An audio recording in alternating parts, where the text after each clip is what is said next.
জেলা প্রশাসকের কার্যালয়ে নতুন নিয়োগ বিজ্ঞপ্তি প্রকাশিত হয়েছে। এখানে 4টি পদের ক্যাটাগরি দেওয়া রয়েছে। আপনাদের যে সকল প্রার্থীর বয়স 23শে ডিসেম্বর 2024 খ্রিস্টাব্দ তারিখে সর্বনিম্ন 18 বছর এবং সর্বোচ্চ 32 বছরের মধ্যে রয়েছে, আপনারা সে সকল প্রার্থীরা এটাতে আবেদনটি করতে পারবেন।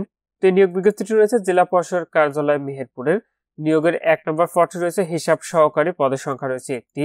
আপনাদের যাদের শিক্ষাগত যোগ্যতা এইচএসসি বা সমমান পাস রয়েছে তারা আবেদন করতে পারবেন। তবে কম্পিউটার চালানোর দক্ষতা এবং computer word processing, data entry ও টাইপিং এ প্রতি মিনিটে সর্বনিম্ন গতি বাংলায় 20 ও ইংরেজিতে 20 শব্দ থাকতে হবে। তো এটিতে আবেদনের ক্ষেত্রে নির্ধারিত একটি চাকরির আবেদন ফর্ম রয়েছে, যেটি আপনাদের সহজে পূরণ করে আবেদনটি প্রেরণ করতে হবে এবং পরীক্ষার যে ফিটি রয়েছে সেটা ট্রেজারি চালানোর মাধ্যমে জমা দিতে হবে। এবং মূল খামে এবং ফেরত খামে কিভাবে লিখবেন সম্পূর্ণ আজকের ভিডিওতে আপনাদেরকে জানিয়ে দেবো। আপনারা সম্পূর্ণ ভিডিওটি দেখতে থাকুন। নিয়োগের 2 নম্বর পদ রয়েছে কপিস্ট, পদের সংখ্যা রয়েছে 2টি। এটিতে কোনো স্বীকৃত বোর্ড হইতে উচ্চ মাধ্যমিক সার্টিফিকেট বা সমমান পরীক্ষায় উত্তীর্ণ, কম্পিউটার চালানোর অভিজ্ঞতা এবং computer word processing, data entry ও টাইপিং এ প্রতি মিনিটে সর্বনিম্ন গতি বাংলায় 20 ও ইংরেজিতে 20 শব্দ থাকতে হবে। 3 নম্বর পদ রয়েছে সার্টিফিকেটের সহকারী, পদের সংখ্যা রয়েছে 2টি। এটিতে কোনো স্বীকৃত বোর্ড হইতে উচ্চ মাধ্যমিক সার্টিফিকেট বা সমমান পরীক্ষায় উত্তীর্ণ, কম্পিউটার চালানোর অভিজ্ঞতা এবং computer word processing, data entry ও টাইপিং এ প্রতি মিনিটে সর্বনিম্ন গতি বাংলায় 20 ও ইংরেজিতে 20 শব্দ থাকতে হবে। 4 নম্বর পদ রয়েছে বেঞ্চ সহকারী, পদের সংখ্যা রয়েছে 2টি। এটিতে কোনো স্বীকৃত বোর্ড হইতে উচ্চ মাধ্যমিক সার্টিফিকেট বা সমমান পরীক্ষায় উত্তীর্ণ, কম্পিউটার চালানোর অভিজ্ঞতা এবং computer word processing, data entry ও টাইপিং এ প্রতি মিনিটে সর্বনিম্ন গতি বাংলায় 20 ও ইংরেজিতে 20 শব্দ থাকতে হবে। তো নিচের অংশে আবেদন সংক্রান্ত শর্তাবলী দেওয়া রয়েছে, যেটাতে আবেদনের ক্ষেত্রে আপনারা জন্মসূত্রে বাংলাদেশের স্থায়ী নাগরিক ও মেহেরপুর জেলার স্থায়ী বাসিন্দারা শুধুমাত্র এতে আবেদনটি করতে পারবেন।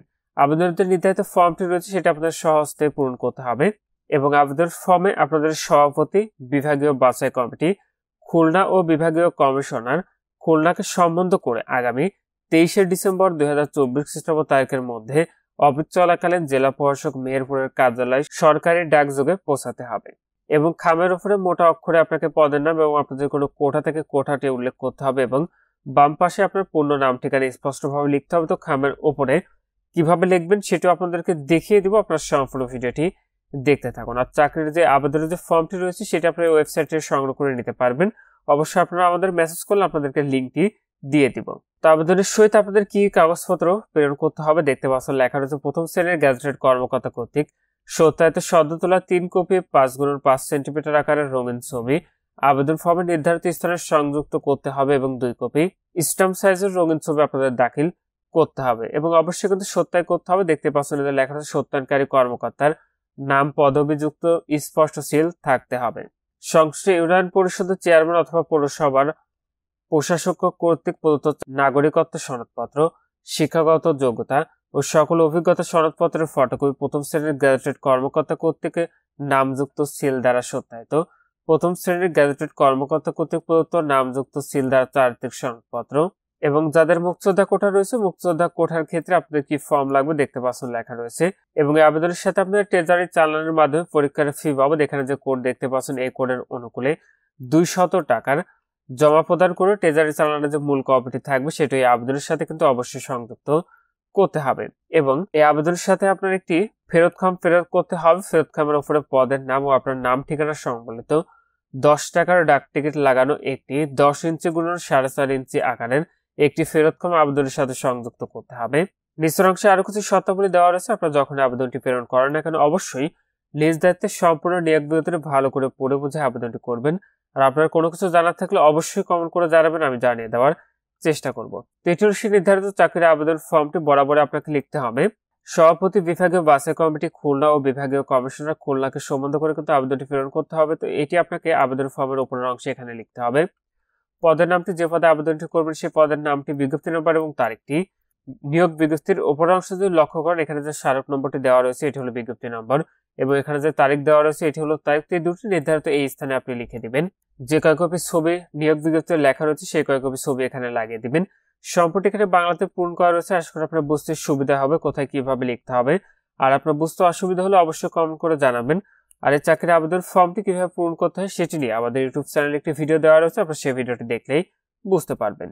আর এটি হলো সেই চালানোর ফর্মটি আপনাদের বোঝানোর ক্ষেত্রে তৈরি করে রেখেছি। চালানের কিন্তু মোট 3টি কপি করতে হয়, 3টি কপি করে ব্যাংকে জমা দিয়ে আপনি যে মূল কপিটি পাবেন সেটি অবশ্যই এই আবেদনের সাথে আপনাকে সংযুক্ত করতে হবে। তো এখানে যে কোড নম্বরটি দেখতে পাচ্ছেন এটি নিয়োগ বিজ্ঞপ্তি থেকে লিখে রেখেছি। আপনারা নিয়োগ বিজ্ঞপ্তির সঙ্গে এগুলো ভালো করে মিলিয়ে দেখে নেবেন। সকল কাগজপত্র যেমন আপনাদের আবেদনের ফর্ম, চালান ফর্ম এবং প্রয়োজনীয় যে সকল কাগজপত্র রয়েছে সকল কাগজপত্র আপনাদেরকে মূল খামে করে প্রেরণ করতে হবে। মূল খামের উপরে পদের নামটি লিখবেন, যদি কোনো কোটা থেকে কোটাটি লিখবেন, প্রেরকে আপনার ঠিকানাটি লিখবেন এবং প্রাপকের জেলা প্রশাসক মেহেরপুর। এবং এই মূল খামের মধ্যে আরেকটি ফেরত খাম দিতে হবে, এটি একটি ফেরত খামের নমুনা।